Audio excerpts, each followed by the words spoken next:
What's up, Internet? I'm here in the R1S. It's been 3 weeks since we took possession of this R1S. It's my day to drive it, and I wanted to do a quick talk about some of the comparisons in driving the R1S versus riding in the Model Y. This R1S is truly a fantastic vehicle. There's so many features in this that I really like. Starting off with these cameras, I really like this front bumper camera, rear bumper camera. But this is where I talk about how the R1S has some additional cameras. In addition to this front bumper camera, it has like this low view side repeater camera. I'm not sure what else to call it, but this camera view where you get to see your wheels makes parking this very large, unwieldy vehicle a lot easier. And the front bumper also gives you a really nice view of the road when you're driving this vehicle manually. And you also have this really neat bird's eye view that they've included. That's also really useful for figuring out where you're maneuvering, making small maneuvers in a campground or parking spaces, garages. The garage that I have right now is really small. This Rivian barely fits in it like a can of sardines, and now that I have the roof rack and the cargo box up top, it doesn't fit into that garage at all, so I have to park guest parking in the apartment complex, whatever. But now we're getting onto the freeway, and this is one of the freeways that Rivian has mapped with their software. So this freeway, the 101, the highway lane assist can actually function here. So we can look at Rivian autonomy. Here we are, hands off. And it's a pretty decent experience. Like I said in another vlog that I made, the experience in the freeway highway assist is comparable to FSD from about 18 months ago. Granted, FSD 18 months ago worked on city streets. This only works on certain pre-mapped highways like the 101. I believe it does not work on the 2-3, which is, it's a relatively short freeway. Or actually, no, it does. It works on the 2-3, but it doesn't work on the interchanges. So you have to do interchanges manually, you have to do exits manually, and it doesn't even get over to navigate to follow your directions. So you have to initiate lane changes manually, which it does take lane changes automatically when you give it the instruction to do so by turning on your blinker. So made that lane change. I have found some corner cases where its lane change hesitates. That's usually if you have a lane change that you can make that is safe to make, but would require you getting into the lane and then speeding up to account for a vehicle further in the distance that's coming in at a fast rate of speed. Like a human can shoot that gap. FSD supervised right now can shoot that gap, but Rivian Highway Assist doesn't. Maybe I'll see if there's a scenario like that that comes into play. But otherwise, this is the experience of Rivian Highway Assist.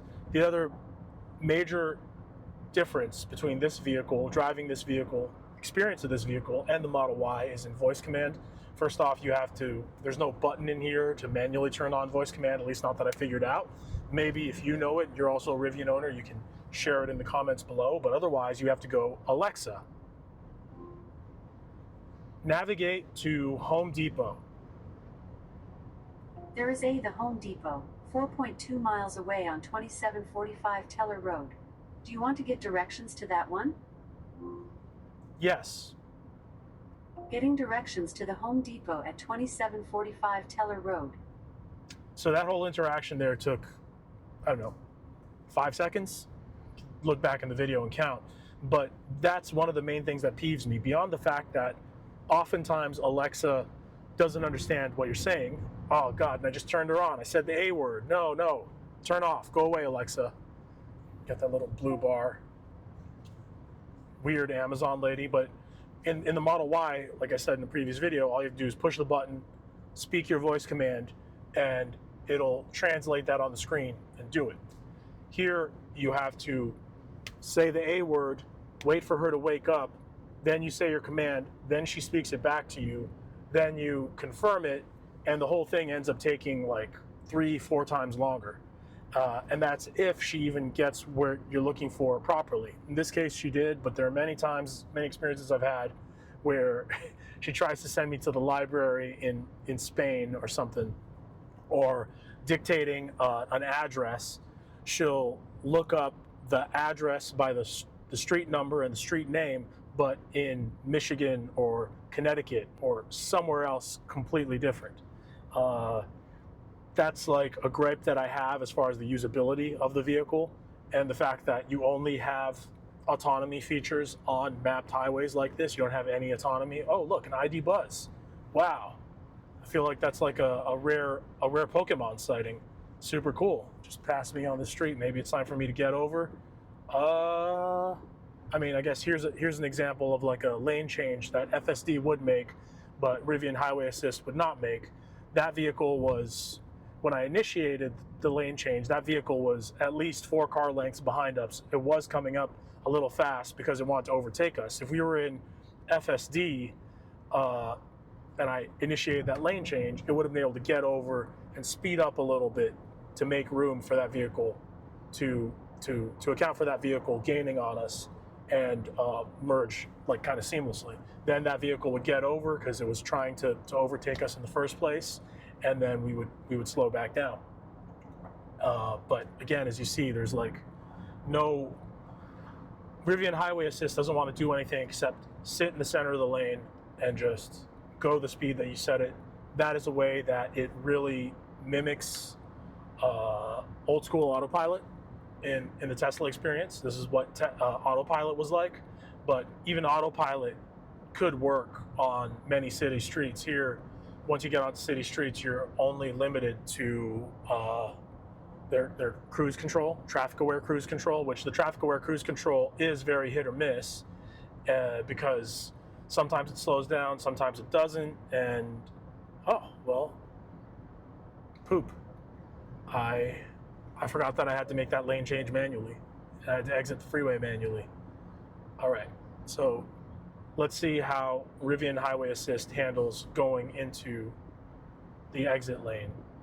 There's a red line here, not sure if that's visible on the camera, but Rivian Highway Assist doesn't even want to get into the lane that is for exiting the freeway. I suppose the pre-mapping is only for the main lanes of the freeway, and you have to exit Rivian Highway Assist in order to get into the exit lane. So that kind of rounds up the main things that you're giving up in terms of the user experience of driving this vehicle around compared to the Model Y. It's that once you get onto city streets, once you even need to exit the freeway, you no longer have any real autonomy features. I mean, like I said, there's this traffic aware cruise control, but that's a system that I don't like using very much, just because it's unclear how sensitive it really is to slowing down for the cars ahead of you. So I can use it to maintain speed, but then I find myself braking manually rather than relying on it to use its AI to slow down for the cars that are coming up when we're in city streets like this. That said, after highway assist compared to full self-driving, and then the experience with the voice command, everything else about this vehicle as a vehicle has more utility than the Model Y. You've got infinitely more space, you have more cameras, which is super nice. You've got a lot of things to modify as far as your driving dynamics go. Let's see if I can find the right screen. Here you can change your ride height, go up to a higher suspension setting. I have yet to take this off-road. I suppose we will do a little bit of off-roading here and there, and there are plenty of things off-road that this Rivian will be capable of getting into that the Model Y won't be able to get into, even with the larger, like, sporty tires that I put on my Model Y. And the suspension is really nice. Like, it feels really premium in here. You don't feel a lot of the road, especially when you have your ride feel on moderate, or ride feel on soft. Got a high ride height. Yeah, there are a lot of features in this vehicle that make it a very premium experience compared to the Model Y as far as driving dynamics go. But as I said in previous video, other vlogs, where the Rivian really differentiates itself from the Model Y, earns the value over the Model Y for how much more you pay for it, is using it as a camping vehicle, using it as an off-road vehicle, using it, in other words, for things other than going from A to B. Because if you're mainly after going from A to B, the value of full self-driving in a Model 3 or a Model Y is, in my mind, almost impossible to beat, if that's the main thing that you need. It's only when you need more utility out of the vehicle, when it's parked, when it's not going from A to B, when you're at a campsite, when you're boondocking, when you're, living in your car, that this R1S is demonstrates all of the value that you get out of these extra features. And for that, it is unparalleled. It's fantastic. Right now, I'm on the way to the Home Depot to acquire some parts for building out a bed frame. It's going to go in the back. Like, we removed the middle row of seats in this R1S in order to make more room for storing things where those seats normally would go, and need to get like several pieces of lumber. Really, it's just going to come down to a 2x4, some brackets, and a piece of plywood to cut up to make a bed frame that will replace the seat back of those seats that we removed.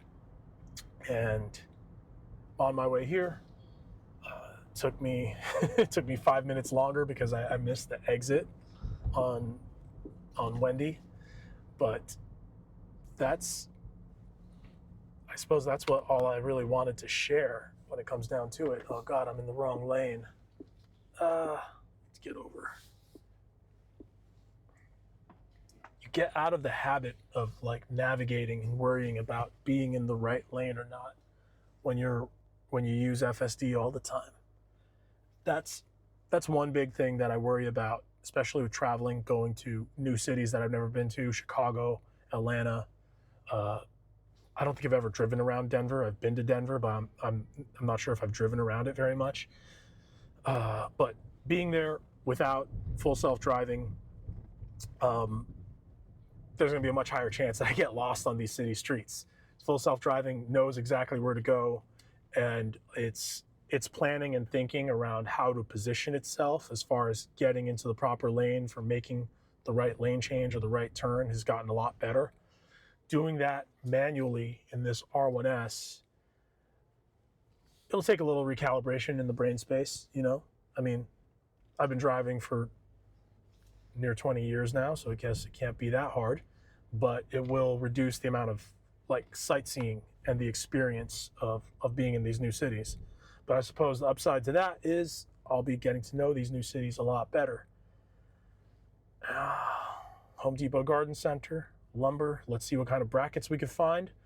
We're looking for a bracket that can secure a 15 millimeter threaded bolt to a piece of lumber.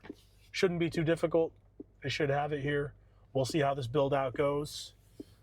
If you made it this far and you got a lot of value out of this video, what are you doing? Like and subscribe. Thank you very much. Talk to you soon.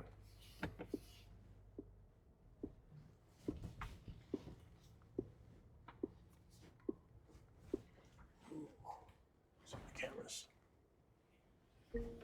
Oh, look at that. Made the perfect parking job without the cameras. Just turn the cameras on to double check. Look at that. That's pretty dang satisfying. It makes driving around a boat of a vehicle like this a lot easier, that's for sure.